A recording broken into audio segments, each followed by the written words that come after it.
I'm asking you, and I need a direct answer, whether you understand what I am saying, not whether or not you're recognizing the words.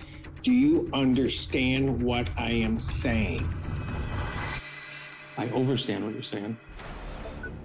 We head to Ann Arbor, Michigan for a probable cause hearing. 35-year-old Daniel McGough has been charged with assaulting or resisting a police officer. A month earlier, officers were responding to reports of a fight in a parking lot. That's where they say McGough interfered with their investigation. And then, when they tried to detain him, he kicked one of them in the groin and was arrested. In this intense courtroom showdown, we're introduced to Daniel McGough, a man charged with assaulting and resisting a police officer. The tension is palpable from the very beginning. As the prosecutor reads out the charges, we learn that McGough allegedly kicked an officer in the groin, a serious accusation that immediately raises the stakes. He has chosen to represent himself, which the judge warns is a dangerous path. The stage is set for a conflict of wills. But will the defendant's confidence be his downfall? McGough was released on $5,000 bond, but after he failed to appear at his next hearing, his bond was increased to $10,000. Today, he appears before Judge Cedric Simpson to discuss next steps in the case. McGough has chosen to forego his right to a court-appointed attorney and is representing himself. Sir, you understand that there can be great peril in representing yourself. I fully recognize and acknowledge the seriousness of the charges. Not my question. You understand that there can be serious peril in representing yourself. After missing his first hearing, McGough's bond was increased, showing just how serious the court views his case. Now, standing before Judge Cedric Simpson, McGough is asked a simple question. Does he understand the great peril of representing himself? This is where the verbal sparring begins. Instead of a direct yes, McGough replies, "I fully recognize and acknowledge the seriousness of the charges." And later, "I recognize what you're saying." It's an immediate signal that something is off. He seems to be deliberately avoiding the judge's words, creating a frustrating loop of misunderstanding. Is this a clever legal strategy or a dangerous game of semantics? I recognize what you're saying. I'm fully prepared to proceed with this matter. Will you just do me a favor and answer my question? Do you understand that there is great peril in representing oneself? I recognize that. Okay, then stop there. You recognize it. Recognize. Do you understand that in any of the proceedings that the court would hold you to the same standards as if you were a practicing attorney because you are representing yourself? You understand that, sir? I recognize what you're saying, Your Honor.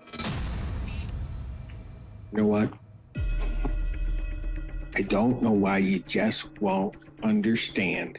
I'm asking you, and I need a direct answer, whether you understand what I am saying, not whether or not you're recognizing the words. Do you understand what I am saying? I understand what you're saying. The judge's patience is wearing thin. He reiterates the question, emphasizing the difference between recognizing and understanding. The core of the conflict is a fundamental breakdown in communication. The judge wants a simple, direct answer to confirm the defendant grasps the gravity of his situation, while McGough seems determined to use his own specific language.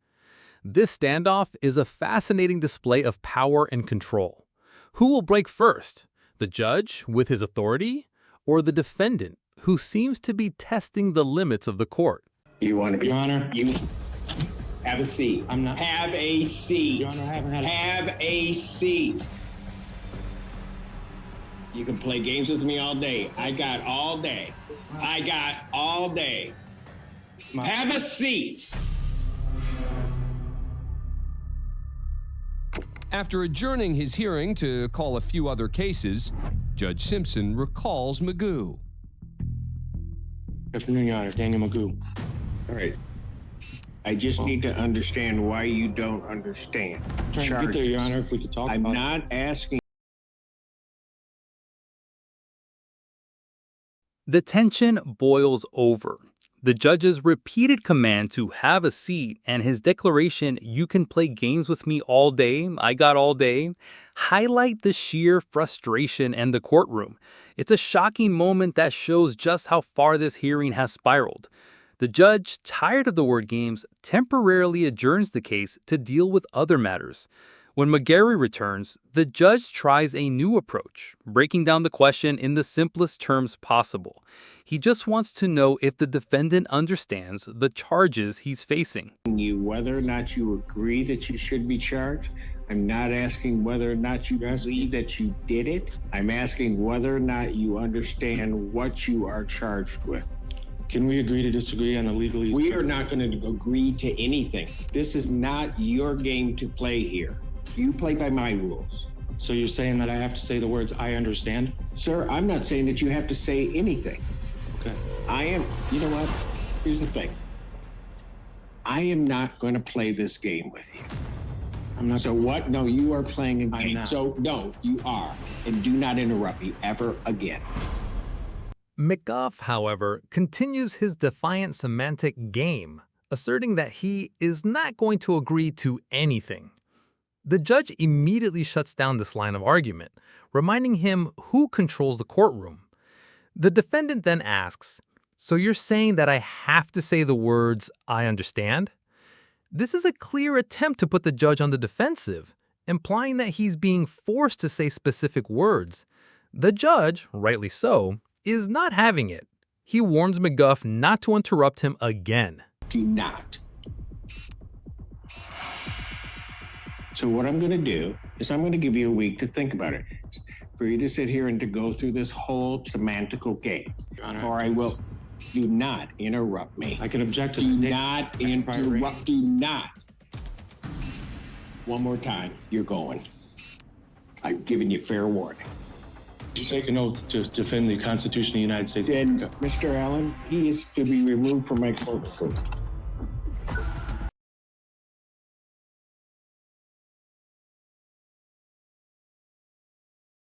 The final moments of the video are explosive. The judge gives McGough one last warning, a fair warning that he will be removed from the courtroom if he continues to interrupt. When McGough speaks up one more time, the judge delivers on his threat and the defendant is forcefully removed. The hearing is adjourned, but the conflict remains unresolved.